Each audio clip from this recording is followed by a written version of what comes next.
No real farmer wants to harm you.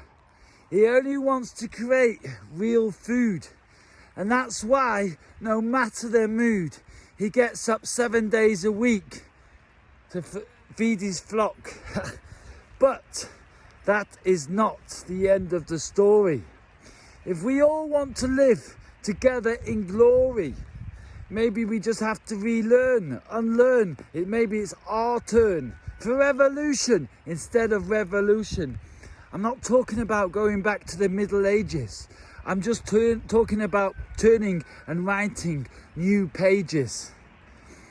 Because if together we engage this, then with evolution over revolution, that could be the solution for heaven on earth, for you and me, for everybody that we see. No one's going to be left out and no one side is wrong, because you know we all belong.